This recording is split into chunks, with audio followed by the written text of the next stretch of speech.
പ്രയാസകാലത്തെ കൈപ്പേറിയ അനുഭവങ്ങൾ തുറന്നെഴുതിയ ദലിത് എഴുത്തുകാരി രജനി പാലാമ്പറമ്പിൽ എഴുതിയ ആ നെല്ലിമരം പുല്ലാണ് എന്ന ആത്മകഥ ഇംഗ്ലീഷിലേക്ക് വിവർത്തനം ചെയ്യുന്നു. മൈ ബേണിംഗ് മൺസൂൺസ് എന്ന പേരിലാണ് പുസ്തകം വായനക്കാരിലേക്ക് എത്തുക. കേരളത്തിൽ ആദ്യമായാണ് പട്ടികജാതിയിൽപ്പെട്ട സ്ത്രീയുടെ ആത്മകഥ ഇംഗ്ലീഷിലേക്ക് വിവർത്തനം ചെയ്യപ്പെടുന്നത്. വനിതാ ദിനത്തിൽ ഈ പുസ്തകം ചർച്ചയാകുന്നുണ്ട്.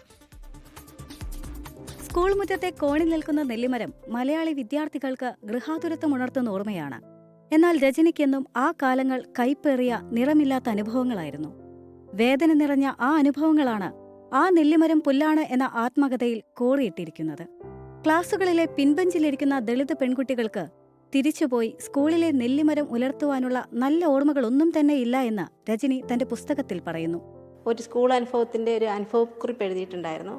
ആ അനുഭവക്കുറിപ്പുകൾ എല്ലാവരും വായിക്കുകയും ഈ അനുഭവങ്ങളോട് സമാനമായിട്ടുള്ള അനുഭവങ്ങൾ ഓരോ മനുഷ്യരും എന്നോട് പറയുകയും ചെയ്തതിൻ്റെ വെളിച്ചത്തിൽ ഗൂസ്ബറി പബ്ലിക്കേഷൻ എന്നോട് ആവശ്യപ്പെട്ടു, ഇതൊരു കുറച്ചും കൂടി വിപുലമായിട്ട് എഴുതാമോ എന്ന് ചോദിച്ചതിൻ്റെ അടിസ്ഥാനത്തിലാണ് ഞാൻ ഈ പുസ്തകം എഴുതിയത്. നിറം കറുപ്പായതിനാൽ, നല്ല വസ്ത്രമില്ലാത്തതിനാൽ ക്ലാസ് മുറിയിൽ പോലും പലപ്പോഴും വിവേചനം നേരിടേണ്ടി വന്ന അനുഭവങ്ങൾ രജനി പുസ്തകത്തിൽ വിവരിക്കുന്നുണ്ട്. ഒരിക്കൽ പോലും മുൻബെഞ്ചിലിരിക്കാൻ അനുവാദമുണ്ടായിരുന്നില്ല. ആ ഓർമ്മകൾ ഓരോ വായനക്കാരുടെയും ഉള്ളു പൊള്ളിക്കുന്നതാണ്.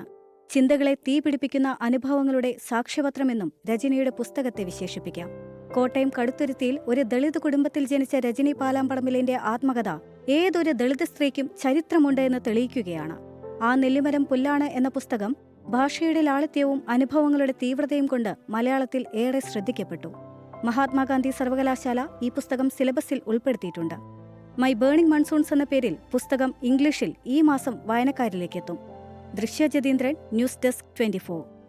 ലോകത്തെവിടെയായാലും ഏത് സമയത്തും 24 വാർത്തകളും ഓഗ്മെന്റഡ് റിയാലിറ്റി പാക്കേജുകളും എക്സ്പ്ലെയിനറുകളും വിശദമായി കാണാൻ ഞങ്ങളുടെ യൂട്യൂബ് ചാനൽ നിങ്ങൾക്ക് സബ്സ്ക്രൈബ് ചെയ്യാം.